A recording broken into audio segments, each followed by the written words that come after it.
বৌদির নাম কি? তোমার নাম? মানে কি ছিল ঘটনাটা? বৌদি প্রথম হচ্ছে রাজা ঝগড়া লাগছে, তারপরে ঝগড়া লাগানোর পরে আমরা সকালবেলা ঝগড়া লাগছে, তারপরে আমার বউয়ের লোক ঝগড়া লাগানোর পরে আমার বউয়ে চুপ করাইছি, চুপ করানোর পরে তারপরে মার সাথে বুঝিয়ে ঝগড়া লাগছে পরে, হ্যাঁ ঝগড়া লাগানোর পরে মা ঝগড়া লাগানোর পরে মা বুঝিয়ে ভাগ লইছে মারলো লাগা, তারপর আমি যাই একটা বধু ধাক্কা দিচ্ছি, আজকে আমি বধুকে ধাক্কা দিলে চাষ করেছি। অভিযোগটা আমার বধুর বাপের বাড়ি থেকে অভিযোগটা বধু আসলে বলতে আমি বধুর লোকে ধাক্কা দেওয়ার পর এই অভিযোগ করছি।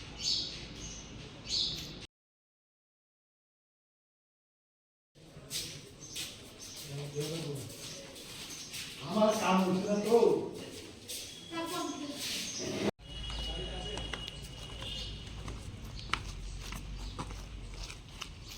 গত 12/12/2024 তারিখ সন্ধ্যা একটা পারিবারিক নিয়ে একজন মহিলা, যার নাম মলিনা নামক, ওনার স্বামীর নাম হচ্ছে বলরাম নামক, ওনার দেওয়ারের সাথে, ওনার দেওয়ারের নাম হচ্ছে সজল নামক এবং সজল নামের স্ত্রী নামক, তাদের মধ্যে পারিবারিক সমিতি নিয়ে একটু ঝগড়া হয়েছিল সকাল আনুমানিক 6টা 6:30 এরকমের মধ্যে।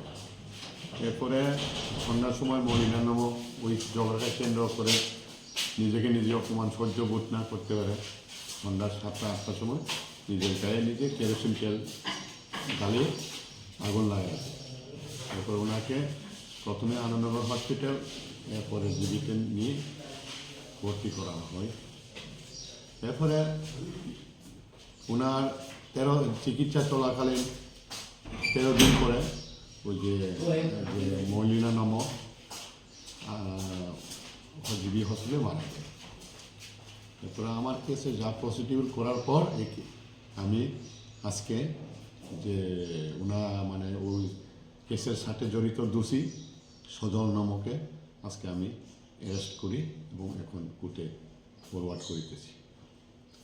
অভিযুক্তটা কার দিক থেকে ছিল? অভিযুক্ত তো প্রথমে 2-3 জন ছিল, কিন্তু ইনভেস্টিগেশন পর দেখা গেল যে সজল নাম এবং সজল নামের স্ত্রী দুজন নামে অভিযুক্ত, কিন্তু সজল নামের স্ত্রী এখন বর্তমানে বাইরে নেই, তার জন্য তাকে ওনাকে অ্যারেস্ট করতে পারছে। মিতার পরিবারের লোকজনের কাছ থেকে অভিযোগ ছিল নাকি? বুঝলি না কথাটা? মৃত মহিলা মলিনা নামের বাবাকে কমপ্লেনটা করে।